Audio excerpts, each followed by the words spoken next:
You are listening to Kathagram with Neethu M Eldose. Kathagram, stories are life.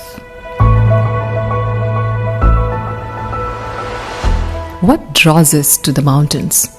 Is it the promise of peace, the thrill of adventure, or the stories buried deep in their valleys? Sometimes the very beauty you seek can test every ounce of your strength. Kugti is a quiet, remote village cradled in Himalayas where life, faith, and wilderness meet in ways you can't imagine. എൻ്റെ യാത്രകളിൽ ഞാൻ ഏറ്റവും ഇഷ്ടപ്പെടുന്നതും enjoy ചെയ്തിട്ടുള്ളതും forest stays ആണ്. Untouched and unpopular ആയിട്ടുള്ള പഴയ colonial style government forest rest houses, especially up north. ആരും അധികം പോകാനിടയില്ലാത്ത സ്ഥലങ്ങൾ. ഒരു കെയർടേക്കർ മാത്രമേ കാണൂ, പിന്നെ ഒരു കിച്ചണും. അവശ്യ സാധനങ്ങൾ വാങ്ങിച്ചു കൊടുത്താൽ അവർ തന്നെ നല്ല പഹാഡി സ്റ്റൈലിൽ കുക്ക് ചെയ്തു തരും. And if you get friendly and lucky, they will tell you umpteen number of stories up hills. അങ്ങനെ അന്വേഷിച്ച് കണ്ടുപിടിച്ചതാണ് കുക്തി ഫോറസ്റ്റ് റെസ്റ്റ് ഹൗസ്. കുക്തി FRHന് ഒരു കൊളോണിയൽ ലുക്കൊന്നുമില്ല, പക്ഷെ ഗ്രാമത്തിനുള്ളിൽ ഒറ്റപ്പെട്ട ഒരു simple cute FRH. Kugti is a serene remote village located in the Chamba district of Himachal Pradesh in India. Himalayan പർവ്വത നിരകൾക്ക് നടുവിൽ കലർപ്പില്ലാത്ത ഒരു പറ്റം മനുഷ്യന്മാർ താമസിക്കുന്ന ഒരു കുഞ്ഞു ഗ്രാമം. It is also the second largest wildlife sanctuary in Himachal and is home to animal species like Himalayan ibex, thar, goral, leopard, fox, brown bear, among many others. ഞാൻ പോയത് ഒരു വില്ലേജ് സ്റ്റേ ഉദ്ദേശിച്ചായിരുന്നു, പക്ഷെ നനച്ചിരിക്കാത്ത നേരത്ത് the universe conspires. I know it's cliche, but that's exactly what happened. അന്ന് രാത്രി അവിടുത്തെ അമ്പലത്തിൽ ഒരു പൂജയുണ്ടായിരുന്നു. പാട്ടിനും പൂജയ്ക്കുമിടയിൽ ചില്ലം മാറി മാറി വലിക്കുന്ന ശിവഭക്തരായ സന്യാസിമാർ. കൊടും തണുപ്പിൽ പുകയും പാട്ടും മണിനാദങ്ങളുമൊക്കെയായി ഒരു ഈറി ഫീലിംഗ്. ഈ ബഹളത്തിനിടയിൽ എൻ്റെ local guide, whose name is Anil, അവരുടെ ലോക്കൽ ട്രഡീഷൻസിനെ പറ്റിയും ദൈവങ്ങളെ പറ്റിയും അമ്പലങ്ങളെ പറ്റിയും ഒക്കെയുള്ള കഥകൾ വാതോരാതെ പറഞ്ഞുകൊണ്ടേയിരുന്നു. അവർക്കിടയിൽ ചില ലോക്കൽ ഷെപ്പേർഡ്സും ഉണ്ടായിരുന്നു. അവർ നാളെ പുറപ്പെടുകയാണ് with some 800 sheeps to cross the Kukti pass, ഏകദേശം 16,600 feet above the sea level. These shepherds, they belong to the Gaddi community. So the Gaddis are migrant shepherds who lives in Kugti village and other parts of Chamba district in Himachal Pradesh. Anil told me that these shepherds are taking their flocks of sheep for grazing. ഗ്രാമത്തിൽ ഇത്രയും പുല്ലുള്ളപ്പോൾ ഇവരെന്തിനാണ് ആട് മേയ്ക്കാനായി മല കയറുന്നത്? I wondered, but it's because of the forest conservation rules. ഇവിടെ government അനുവദിച്ചു കൊടുത്തിരിക്കുന്ന സ്ഥലങ്ങളിൽ മാത്രമേ അവർക്ക് ആടുകളെ മേയ്ക്കാൻ വിടാൻ പാടുള്ളൂ. അതിനും വർഷാവർഷം പെർമിറ്റ് എടുക്കണം. That's how these fragile ecosystems are protected. For villagers from Kugti and Kelong, separated by just 40 miles, it is not a quick trip. The journey takes 12 hours by road or nearly 6 days on foot and is usually only possible during summers due to extreme cold. പിറ്റേന്ന് രാവിലെ എഴുന്നേറ്റപ്പോൾ ഞാനും അവരുടെ കൂടെ അങ്ങ് പുറപ്പെട്ടു, without even realizing what is in store for me. എൻ്റെ കൂടെ അനിലും ഉണ്ടായിരുന്നു, ലോക്കൽ ഗൈഡായിട്ട്. ട്രെക്ക് തുടങ്ങി ആദ്യത്തെ സ്റ്റോപ്പ് കേലോങ് ടെമ്പിൾ ആയിരുന്നു. നല്ല തണുത്ത കാറ്റ്. I was wearing some 4 layer clothing and a jacket. ചുവപ്പ് നിറത്തിലുള്ള പ്രെയർ ഫ്ലാഗ്സ് 4 പാടും ആടിയൊലഞ്ഞു. ക്ഷേത്ര മണിനാദം മുഴങ്ങി. നല്ല തണുപ്പും മണിനാദവും കോടയും ഒരു ചെറിയ ചാറ്റൽ മഴയുമൊക്കെയായി വല്ലാത്തൊരു ഫീലിംഗ് ആയിരുന്നു. ചില കാര്യങ്ങൾ നമ്മൾ എത്ര പറഞ്ഞാലും അത് വാക്കുകൾക്ക് അതീതമാണ്. That feeling I had when I was in Kelong temple is inexplicable, honestly. Peaceful, calm, content, terrified. അങ്ങനെ പറഞ്ഞറിയിക്കാൻ പറ്റാത്ത ഒരുപാട് ഫീലിങ്സ് ഒറ്റയടിക്ക് തോന്നിയ ഒരു ക്ഷേത്രം. നമ്മുടെ ഷെപ്പേർഡ്സ് ചേട്ടന്മാരിൽ ഒരാൾ, ചെനു, അതാണ് പുള്ളിയുടെ പേര്, അമ്പലത്തിനടുത്തുള്ള ഒരു പൈപ്പിൽ നിന്ന് ചെനു ഒരു കുപ്പിയിൽ വെള്ളം നിറച്ചു. ആ വെള്ളത്തിന് എല്ലാ അസുഖങ്ങളും മാറ്റാനുള്ള സിദ്ധിയുണ്ടെന്നാണ് അവിടുത്തുകാർ വിശ്വസിക്കുന്നത്. വെള്ളത്തിന് ഒരു ചെറിയ ചുവപ്പ് നിറമുണ്ടായിരുന്നു. അയൺ കണ്ടന്റ് കൂടുതലുള്ളത് കൊണ്ടാണ് എന്നാണ് കുക്തിയിലുള്ളവർ പറയുന്നത്. പ്രാർത്ഥനയൊക്കെ കഴിഞ്ഞ് വീണ്ടും നടപ്പ് തുടങ്ങി. ഒരു ഉച്ചയൊക്കെ ആയപ്പോഴത്തേക്കും ആടുകളെ മേയ്ക്കാൻ വിട്ട് അവർ കുറച്ചു നേരം വിശ്രമിച്ചു. മലദൈവങ്ങളോട് പ്രാർത്ഥിച്ചിട്ടാണ് ഏതൊരു ക്ലൈംബും തുടങ്ങുന്നത്. മരാളി ദേവിയും കാർത്തികേയനുമാണ് അവരുടെ പ്രതിഷ്ഠ. കടുത്ത വിശ്വാസികളാണ് ഗഡ്ഡി ട്രൈബ്സ്. മലദൈവങ്ങൾ സമ്മതിച്ചില്ലെങ്കിൽ അനർത്ഥങ്ങൾ ഉണ്ടാവുമെന്നാണ് അവരുടെ വിശ്വാസം. ദൈവങ്ങളെ പ്രീതിപ്പെടുത്താനായി ഏറ്റവും നല്ല ഇനം മുട്ടനാടിനെ അവർ ബലി കഴിപ്പിക്കും. That's an exchange for the safe passage through the Kukti pass. കുറച്ച് നടന്നു കഴിഞ്ഞപ്പോൾ ചെനു എന്നോട് സംസാരിച്ചു തുടങ്ങി. നമ്മുടെ ഷെപ്പേർഡ്സ് ചേട്ടന്മാരിൽ ഏറ്റവും പ്രായം കുറഞ്ഞയാൾ. May be he was in his 20s. ഈ മലയിലെ പുല്ലും ചെടികളും ഒക്കെ വിശേഷപ്പെട്ടതാണ്, ചെനു പറഞ്ഞു. ഈ പുല്ല് തിന്നുന്നത് കൊണ്ട് തന്നെ ആടുകളുടെ പാലും ഇറച്ചിയും ഒക്കെ വളരെ ഹൈ ക്വാളിറ്റി ആയിത്തീരുമെന്നാണ് പുള്ളി പറഞ്ഞത്. അതുകൊണ്ടുമൊക്കെ കൂടിയാണ് വളരെ കഷ്ടപ്പെട്ടിട്ടാണെങ്കിലും ആടുകളെ മേയ്ക്കാൻ അവർ മല കയറുന്നത്. You guys might be wondering how did V manage the food. അതിനുള്ള സംവിധാനമൊക്കെ അവർ കരുതിയിട്ടുണ്ടാകും. ചെറിയൊരു പ്രഷർ കുക്കർ, കുറച്ച് അരി, ദാൽ, മാഗി, സ്നാക്സ് ഒക്കെ ഉണ്ടാവും. ഒരു കുഞ്ഞു മേക്ക് ഷിഫ്റ്റ് സ്റ്റോവ് ഉണ്ടായിരുന്നു അവരുടെ കയ്യിൽ. വഴിയരികിൽ വെള്ളം കിട്ടുന്ന ഏതെങ്കിലും ഒരിടത്ത് വിശ്രമിക്കും. അവർ തന്നെ കുക്ക് ചെയ്യും. This actually reminded me of my childhood days. നാട്ടിൽ എൻ്റെ അമ്മ വീട്ടിൽ കിഴക്കമ്പലത്ത് പാടത്ത് പണിയെടുക്കാൻ വന്നിരുന്ന ചേട്ടത്തിമാർക്കും ചേട്ടന്മാർക്കും വീട്ടിൽ നിന്നാണ് ഉച്ചയ്ക്കത്തെ ഊണ്. അവർക്ക് വേണ്ടി ചോറ് കൊണ്ടുപോകുമ്പോൾ ഞാനും പോകും. അവരുടെ കൂടെ റബ്ബർ തോട്ടത്തിന് നടുവിലിരുന്ന് ചോറും മോരുകറിയും പിന്നെ ഉണക്കമീനും കഴിക്കുന്നത് എനിക്ക് ഭയങ്കര ഇഷ്ടമായിരുന്നു. 4 ചുവരുകൾക്കുള്ളിലിരുന്ന് കഴിക്കുമ്പോൾ കിട്ടാത്ത എന്തോ ഒരു സുഖം. ചോറിനും മോരുകറിക്കുമൊക്കെ അപ്പോൾ ഒരു എക്സ്ട്രാ സ്പെഷ്യൽ ടേസ്റ്റാണ്. മലമുകളിലിരുന്ന് അവരുടെ കൂടെ ചോറും ദാലും കഴിക്കുമ്പോൾ ഞാൻ അവിടെ ഇരുന്ന് ഞങ്ങളുടെ നാട്ടിലെ പള്ളിച്ചേട്ടനെയും കവലയെയും ചിന്നുവിനെയും ഒക്കെ ഓർത്തു. ഓക്കെ, പറഞ്ഞ് നമ്മൾ ടോപ്പിക്കിൽ നിന്ന് ഡിവേറ്റ് ചെയ്തു പോയി. അങ്ങനെ കഷ്ടപ്പെട്ട് മല കയറി 3ാമത്തെ ദിവസം എലിവേഷൻ കൂടി വന്നു. നമ്മൾ എലിയാസ് എന്ന സ്ഥലത്തെത്തി. It's a vast meadow beneath the peaks. At around 13,900 feet, the climb to the pass begins. പെട്ടെന്നാണ് ഒരു ഇടിമുഴക്കം. കാർമേഘങ്ങൾ ഇരുണ്ടുകൂടി. ചെറുതായി മഴ പെയ്തു തുടങ്ങി. അതിരാവിലെ 4 മണിക്ക് എഴുന്നേറ്റാണ് നടപ്പ് തുടങ്ങിയത്. The idea was to cross the Kugti pass by afternoon. തണുപ്പ് കൂടി വന്നു. I had almost 5 layers of clothing on me, along with a high mountain jacket. നടപ്പിന് വേഗത കൂടി. As they climbed, they started chanting to the mountain goddesses for protection. Shepherd ചേട്ടന്മാരുടെ മുഖത്ത് ഒരു ഭീതി പറന്നു. സമയം തെറ്റിയുള്ള മഴക്കോളാണ്. എന്തും സംഭവിക്കാം.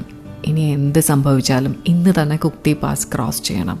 It was kind of impossible to turn back now with the herd of sheep. Slowly, a hard cold wind started blowing and it began snowing. And the path grew slippery. അങ്ങനെ മല കയറി തുടങ്ങി.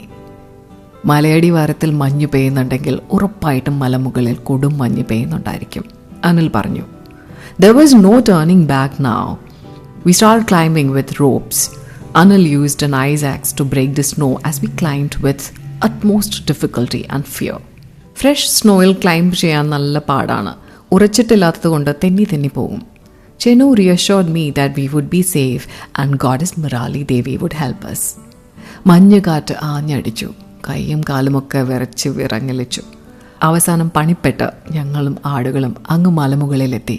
കുക്തി pass at an altitude of 16,600 feet above sea level. കൊടും മഞ്ഞ് കാരണം ഒന്നും വ്യക്തമായി കാണാൻ പറ്റുന്നില്ലായിരുന്നു. I couldn't feel my fingers or toes anymore. Everything has gone numb. കാലം തെറ്റിയുള്ള മഞ്ഞുകാറ്റും മഴയും ആടുകളെ പരിഭ്രമിപ്പിച്ചു. Sheep scattered from their flocks, terrified of the snowstorm. ചെനു ചെമ്മരിയാടുകൾക്കിടയിൽ ചൂട് തേടി കുനിഞ്ഞിരുന്നു. ഞാനും മഞ്ഞുകാറ്റിൽ നിന്ന് രക്ഷപ്പെടാൻ വേണ്ടി ഒരു ചെമ്മരിയാടിൻ്റെ അടിയിൽ ചുരുണ്ടുകൂടിയിരുന്നു. കുക്തി പാസിന് മുകളിൽ കല്ലുകളും റെഡ് ഫ്ലാഗ്സും എല്ലാം കൂട്ടിവെച്ചിരുന്നു. All of us camped near a shrine to the goddess, adorned with a few iron trinkets, small bells and red prayer flags. ചൂട് കാലത്ത് ഇത്രയധികം മഞ്ഞുകാറ്റ് ഈ ഇടത്തൊന്നും ഉണ്ടായിട്ടില്ല, ചെനു പറഞ്ഞു.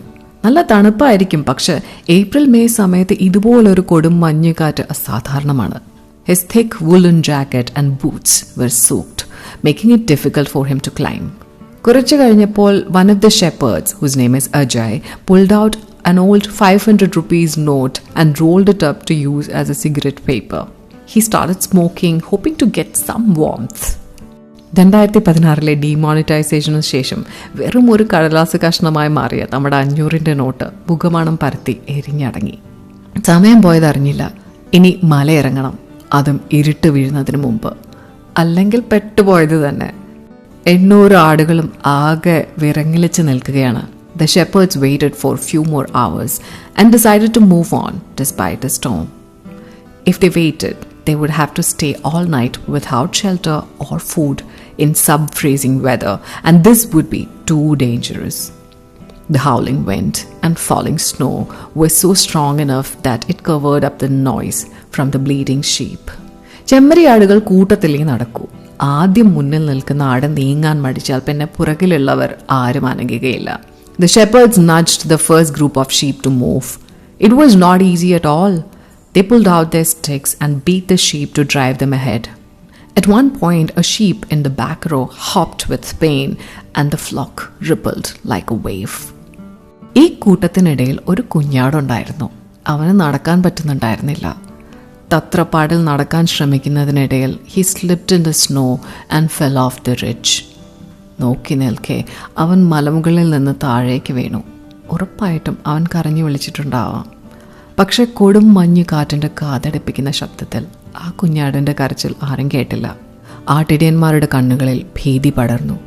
എൻ്റെ മനസ്സിലും. Anil tried his best to convince me that we will reach the valley in one single piece. But the sight of the reality was so frightening that I refused to believe him. I felt like this could be my end. സിനിമകൾ കണ്ടു വളർന്ന എൻ്റെ മനസ്സിൽ 1000 ഓർമ്മകൾ ഇടതടവില്ലാതെ തികട്ടി വന്നു. My parents, my brother, milestones and all those things that I branded as beautiful in my life. My monkey mind even crafted a story of my death experience, becoming a ghost after the death and roaming around the snow-clad Kugti. കുക്തി പാസിന് മുകളിൽ നിന്ന് താഴേക്കിറങ്ങാൻ ആദ്യം ഒരു വളരെ ഇടുങ്ങിയ മലഞ്ചെരുവിലൂടെ നടക്കണം. ഒരു കാൽ കഷ്ടിച്ചു വെക്കാനുള്ള ഇടമേ ഉള്ളൂ. I held on to Anil's hand and we started walking fast. One misstep and we will go down just like the lamb that fell. My heart was pounding so loud in my ears, raising above the howling sound of the snowstorm. It took us some 20 minutes to cross the narrow path. Anil ice axes ഉപയോഗിച്ച് പുറകിൽ വരുന്നവർക്ക് വേണ്ടി വഴി വെട്ടിക്കൊണ്ടേയിരുന്നു. ഇതിനിടയിൽ ഏകദേശം ഒരു 200 ആടുകൾ പേടിച്ച് അനങ്ങാൻ കൂട്ടാക്കിയില്ല. They were terribly frightened by the untimely snowstorm and hard terrain. അവരെ അവിടെ ഉപേക്ഷിക്കുക അല്ലാതെ വേറെ മാർഗമൊന്നും ഉണ്ടായിരുന്നില്ല. Chenu said they would return the next day to bring them down, if they were still alive. The shepherds also had to leave their food, Maggi noodles, wheat, oil and some masala for cooking, all at the pass. It was too heavy to carry the supplies down. മലമുകളിൽ നിന്ന് ഏകദേശം ഒരു അരമണിക്കൂർ slide ചെയ്ത് വേണം താഴത്തേക്കെത്താൻ. അവിടെ നിന്നും 2 മല കടന്ന് വേണം വിശ്രമ സ്ഥലത്തെത്താൻ. Honestly speaking, I could no longer feel my physical existence. I was no longer a body, just a mind or a soul struggling hard in the web of emotions and reality with one single motive: staying alive and breathe. ആ ഇടുങ്ങിയ മലഞ്ചെരുവ് കടന്നു കഴിഞ്ഞപ്പോൾ ചെറുതായി confidence വന്നു തുടങ്ങി. That I might not die and maybe we will all make it in single piece. We reached the barren Lahore after the exciting but traumatic snow sliding for more than 30 minutes. People say adrenaline rush, but for me this was beyond that. ഞാൻ നേരത്തെ പറഞ്ഞ പോലെ ചില കാര്യങ്ങൾ പറഞ്ഞു പൊലിപ്പിക്കാൻ പാടാണ്. We found a dead lamb in the valley. The terrain changed completely. Rubbles, sand, gravels. It was a tedious walk as the trail was slippery, even for the shepherds who knew the land very well. അങ്ങനെ ഏകദേശം ഒരു 3-4 മണിക്കൂർ നടന്നതിന് ശേഷം പച്ചപ്പ് കണ്ടു തുടങ്ങി. We could see the green fields of Kodlu Elias on the other side. It was such a relief, and we started walking fast to reach an empty cattle shed which was on the way.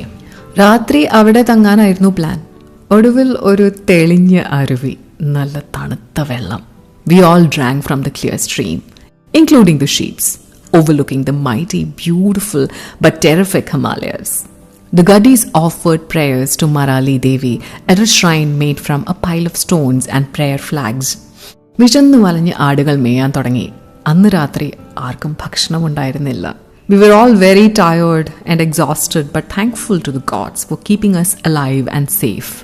The hungry shepherds slept inside the cattle shed, and I slept in my tent in my sleeping bag. We will get food from the nearby village after a day's trek, said Chenu, struggling to open his eyes. The snowstorm had temporarily blinded his eyes. A doctor and medicine would not be available until we reached the village the next day. പിറ്റേന്ന് രാവിലെ അവരിൽ 2 പേർ വീണ്ടും മല കയറി കുക്തി പാസിന് മുകളിലെത്തി, അവരുടെ 200 ആടുകളെ തിരിച്ചു കൊണ്ടുവരാൻ. 200 എണ്ണത്തിൽ ആകെ 150 ആടുകളെ മാത്രമേ അവർക്ക് കിട്ടിയുള്ളൂ. Sadly, the rest were lost in the storm or died where they waited. The Gaddis moved on with their remaining sheep on their way to the next village, chanting their prayers to the gods. ഞാനും അവരുടെ കൂടെ നടന്നു. They showed me how to reach Manali from there. മനാലിയിലേക്കുള്ള local ബസ്സിലിരുന്ന് ഞാൻ ചെനുവിനെ പറ്റി ആലോചിച്ചു. Maybe he would have found a doctor and his eyes might be fine. അങ്ങകലെ the mighty Kugti Pass stood majestically, untouched by anything that happened around.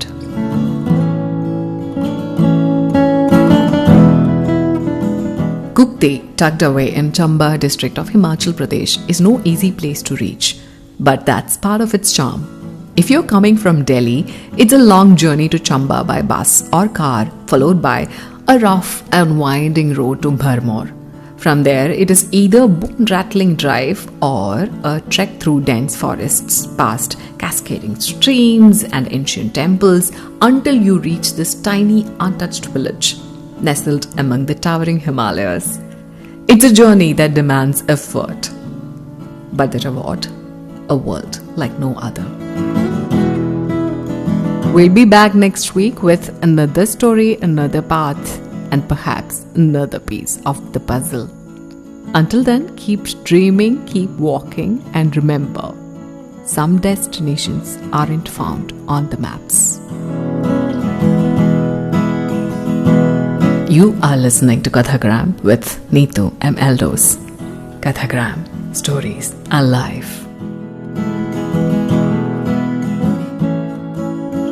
The views and opinions expressed in Kathagram are solely those of the host. They do not reflect the views of any organizations or affiliations. This podcast is for entertainment purposes only. We invite you to listen with openness and curiosity. Kathagram, stories are life.